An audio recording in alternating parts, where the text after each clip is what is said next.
नमस्कार दोस्तों, फिर एक बार मेरे YouTube चैनल के ऊपर आप सब लोगों का बहुत दिल से स्वागत है।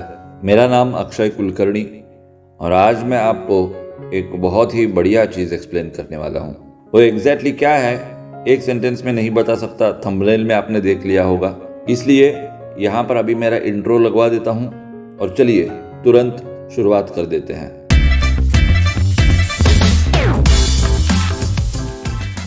बात यह है कि मैं पिछले कुछ दिनों से आप नोटिस कर रहे हैं बीजेपी को बहुत ज़्यादा ही क्रिटिसाइज कर रहा हूँ। अब मैं आपको बार बार ये बता रहा हूँ और ये बार बार बताना ज़रूरी है, इसलिए फिर एक बार आज भी बता रहा हूँ कि बीजेपी को क्रिटिसाइज करने से मुझे मिलता क्या है। तो बीजेपी को क्रिटिसाइज करने से मुझे मिलता है, उसे कहते हैं दुख, पेन, वेदना। मैं नहीं चाहता कि मैं बीजेपी को क्रिटिसाइज करूँ, लेकिन मैं क्या करूँ, बार बार मुझे बीजेपी, मैं उसे क्रिटिसाइज करूँ, इस तरह का मौका दे देती है। फिर भी मैं यहाँ पर एक चीज़ कहना चाहता हूँ, भविष्य में 1 साल के बाद, 6 महीनों के बाद, 3 महीनों के बाद, कभी अगर मैं गलत साबित हो जाता हूँ, मेरा बीजेपी को क्रिटिसाइज करना गलत साबित हो जाता है, मैं मुंह की खाता हूँ, तो उस केस में सबसे ज्यादा खुशी जिस इंसान को होगी, उस इंसान का नाम है Akshay Kulkarni. I hope you understand मैं क्या कहना चाहता हूँ। बहुत पीड़ा होती है जिस इंसान को, जिस व्यक्ति को आप दिल से चाहते हो, आप प्यार करते हो, उसकी हर एक चीज आप लोगों को एक्सप्लेन करते हो कि ऐसा क्यों हुआ है। आपकी जिंदगी में ऐसा दौर आए कि आप उस इंसान को, उस व्यक्ति को क्रिटिसाइज करो। इससे तकलीफ देगी और क्या हो सकता है। लेकिन मेरे कुछ उसूल है, बहुत सिंपल उसूल है, उसमें कोई रॉकेट साइंस नहीं है। सबसे पहला है राष्ट्र सर्वोपरि और होना भी चाहिए। उसके बाद है सनातन की रक्षा, सनातन का संरक्षण और सनातन को आगे बढ़ाना, होना भी चाहिए। कोई अगर इन चीजों में कंप्रोमाइज कर रहा है तो हम लोगों को बात करनी पड़ेगी। कोई शौक नहीं है बात करने का इस तरह से, लेकिन बात करनी पड़ेगी, ये मैं आपको बताना चाहता हूँ। चलिए आज का जो विषय है उस विषय के ऊपर मैं आता हूँ। भारत का जो प्रेजेंट प्रशासन है, सेंटर की बात मैं कर रहा हूँ। यहाँ पर दिल्ली में जो सत्ता है, इसकी सबसे बड़ी खासियत ये रही है कि ये घोटालों से दूर रही है सत्ता। ग्राउंड लेवल पर करप्शन कितना कम हो गया। किसी भी सरकारी ऑफिस में आप जाते हैं तो विदाउट पैसे दिए आपके काम हो जाते हैं। ये सीन आ चुका है क्या, क्वेश्चन मार्क। जो एमएलएज है, एमपीज है, बाकी के लोग हैं, वो करप्शन का पैसा ले रहे हैं या नहीं, ये संशोधन का विषय, यहाँ पर भी क्वेश्चन मार्क है।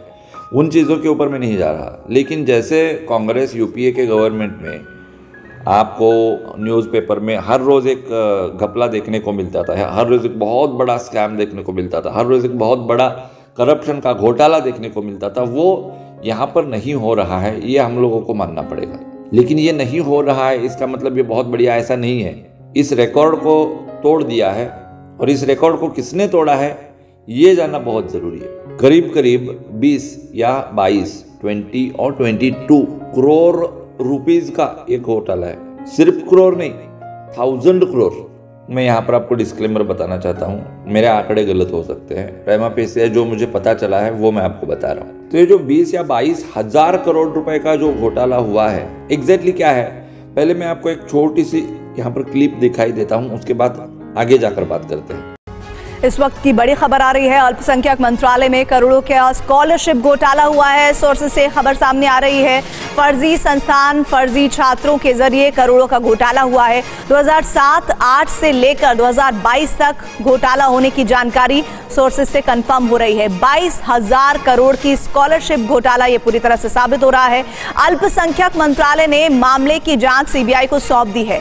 10 जुलाई को मामले की जांच सीबीआई को सौंपी गई है और 21 राज्यों के 1572 अल्पसंख्यक संस्थानों की जांच की जाएगी। मैं आपको बहुत ही शॉर्ट में यहाँ पर एक्सप्लेन करना चाहता हूँ कि माइनॉरिटी मिनिस्ट्री जो है वहाँ से स्कॉलरशिप जाती थी और वो स्कॉलरशिप फर्जी लोग एंजॉय कर रहे थे।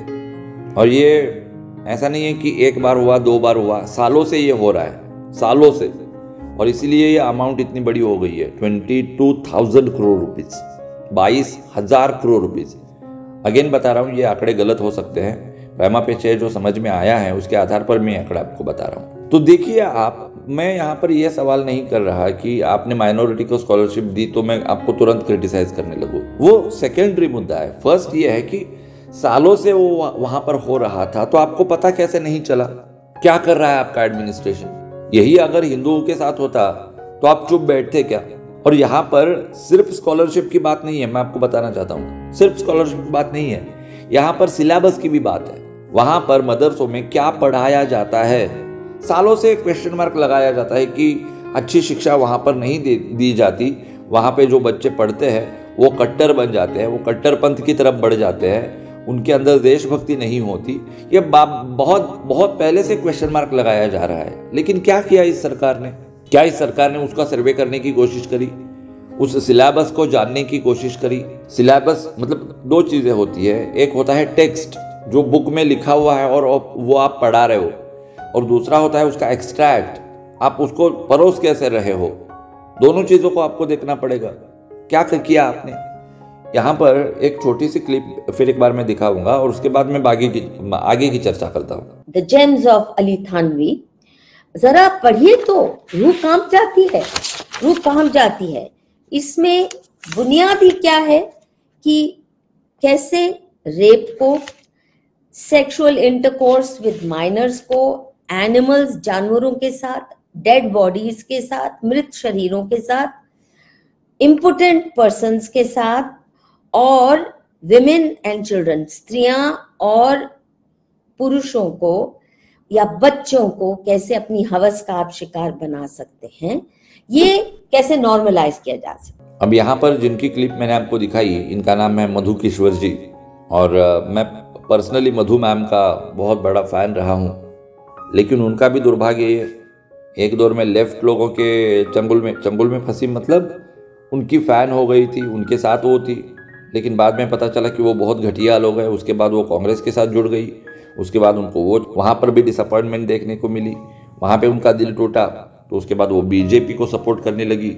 एक दौर में मोदी जी को बहुत ज़्यादा क्रिटिसाइज़ करने वाली मधु जी आगे जाकर उनके ऊपर किताब लिखती है और उनको एक तरह से सही साबित करने के लिए वो कोशिश कर रही थी। लेकिन आगे जाकर बीजेपी के बारे में, आरएसएस के बारे में भी उनका मोह भंग हो गया और आज उनका दिल फिर एक बार टूट चुका है। और आज वो एक्सप्लेन कर रहे हैं, जैसे मैं आपको कह रहा हूँ, कि कैसे बीजेपी और आरएसएस गलत है। ये काम मधु जी कर रही है। तो ये मधु जी और मधु जी के साथ संजय दीक्षित जी और संजय दीक्षित जी के साथ तमाम 37 और लोग हैं। इन्होंने एक कंप्लेंट रेज करी है, जो अथॉरिटी है उनके पास में। एक कंप्लेंट मधु जी ने यूपी के सीएम जो है योगी जी, उनके यहाँ भी भेजी है।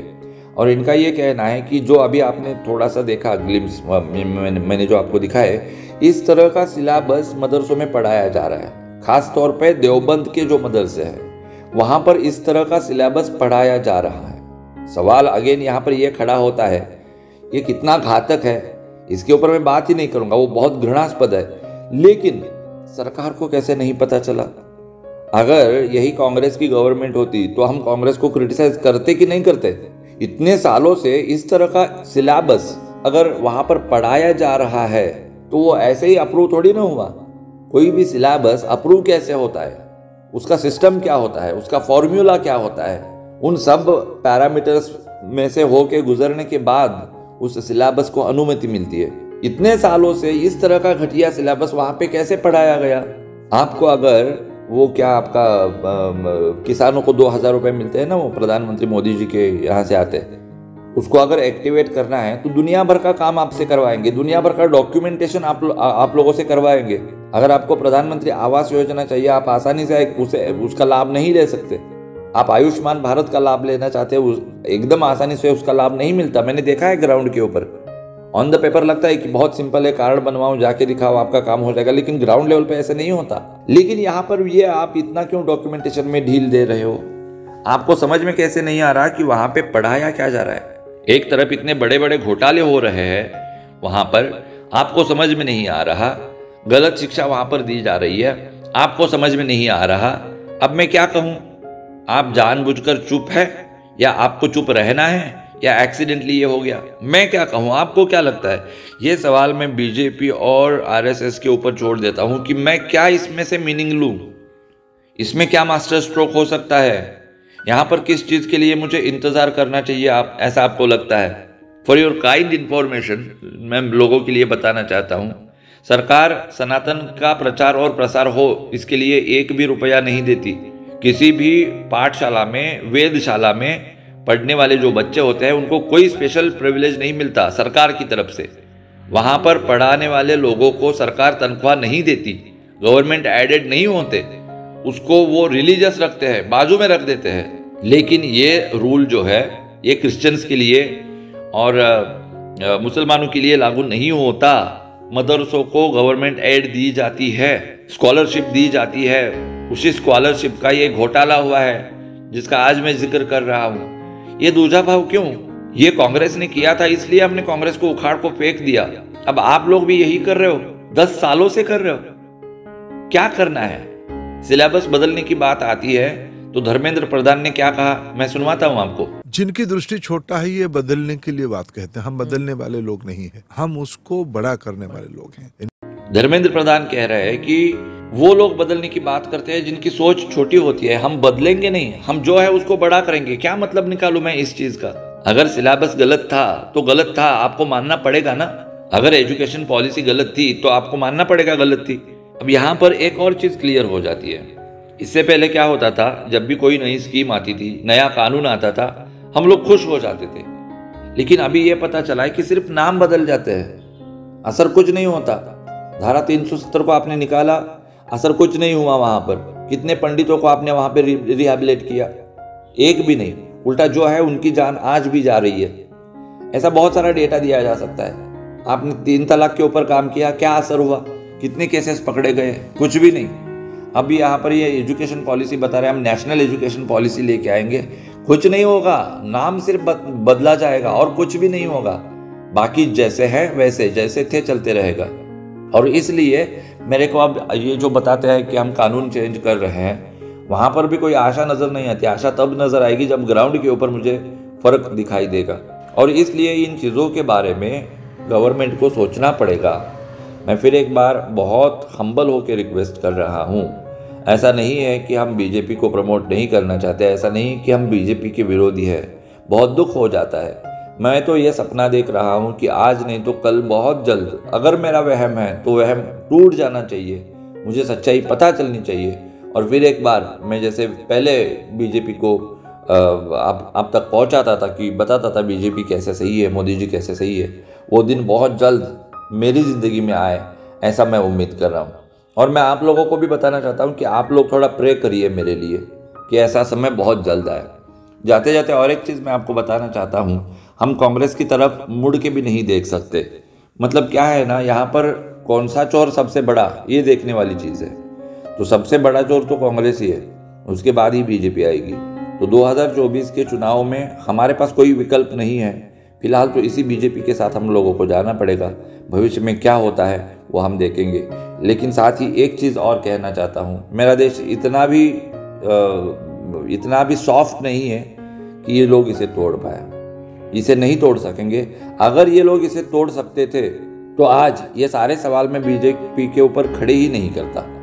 समझ लीजिए मैं क्या कहना चाहता हूँ। इसलिए जैसे पहले मुगल थे, फिर ब्रिटिश आए और हमारे देश को उन्होंने मुगलों से आज़ाद किया, फिर ब्रिटिश रूल करने लगे, फिर कांग्रेस आई। कांग्रेस ने क्या किया, ब्रिटिशों को अवॉइड किया और वो आ गए। मतलब कांग्रेस जो वर्जन था वो ब्रिटिशों से अच्छा था। वैसे ही आज बीजेपी का वर्जन आया है, ये कांग्रेस से अच्छा है। लेकिन एक दिन ऐसा वर्जन आएगा, एक दिन ऐसी सत्ता आएगी जो सच की बात करेगी, सच का साथ देगी और सच को आगे बढ़ाने के लिए प्रयास करेगी। करप्शन को बिल्कुल मिटाया जाएगा, राजनीति की सफाई होगी, राजनीति में जो गुंडा लोग हैं उनको जेलों में बंद कर दिया जाएगा और एक सामान्य नागरिक भी चुनाव लड़ पाएगा, चुनाव जीत पाएगा। ऐसी परिस्थिति आएगी। ये सिर्फ उम्मीद नहीं, मेरा विश्वास है। आज के लिए बस इतना ही। फिर अगले पॉडकास्ट में फिर आप लोगों से मुलाकात करने के लिए आऊँगा। तब तक आप सब लोग ख्याल रखिए खुद का, उनका भी ख्याल रखिए जिनसे आप मोहब्बत करते हैं। Love you all. जय हिंद, वंदे मातरम एंड नमस्कार।